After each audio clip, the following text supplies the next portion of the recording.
Well,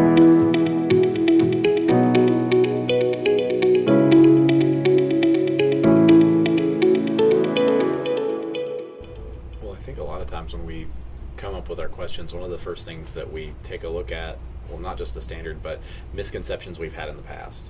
We try to keep the common misconceptions in mind when planning questions because we already know that we're going to have to address them. So we build supporting questions around that.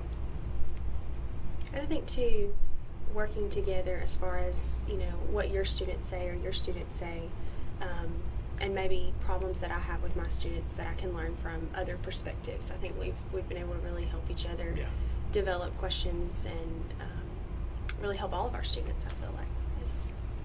I agree with what you said. Our common planning time that we use, we take that time to really plan out the week and plan quality questions for, usually we try to fit in at least one a day at the least. And we'll take their feedback. The next week we can meet, or even the next day, and talk about, like Samantha said, what did her students say? What did Jesse's students say? Take all of that along with my responses, and then we can go from there when we structure our next questions. So the common planning time is key for us, I feel like, in developing our questions. I think one thing is we all have different strengths, and really coming together as a team and being able to use all of our strengths together to form really good questions gives variety to our questions, and I think helps give students questions from different perspectives, which is a real world connection. So I think that's a huge benefit to working together. The value to me in structuring these questions, I feel like as I reflect back on my college experience, I was never taught how to structure questions the way that we're learning through quality questioning. And so when we sit down and plan these questions, it's not just me in the classroom thinking of questions as I go. It's me planning these questions, being prepared for their responses, and then coming together with my team and planning for the next go around.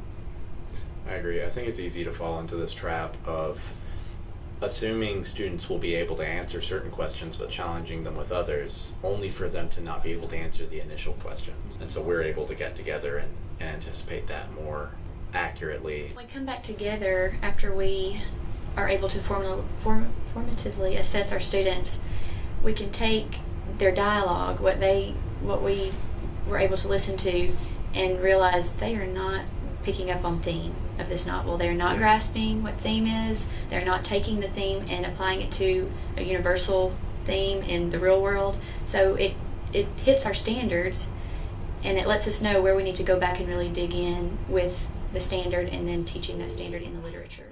I agree with what you said and would like to add, a lot of times when we're looking at those misconceptions from our formative assessment, we're able to go back and adjust what our lessons are going to be. I've typically gone back and squeezed in some questions specifically designed to target the things that they had struggled with previously.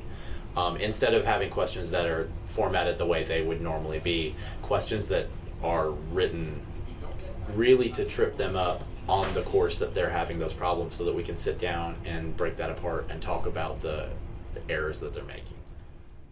Having time to actually look for those trends, like, okay, so what are most of my students missing, or what are most of my students getting, and then being able to kind of plan with you guys and get feedback from you to give feedback to the students after that formative assessment. So that's been a really beneficial tool for me, planning and trying to give that feedback to students.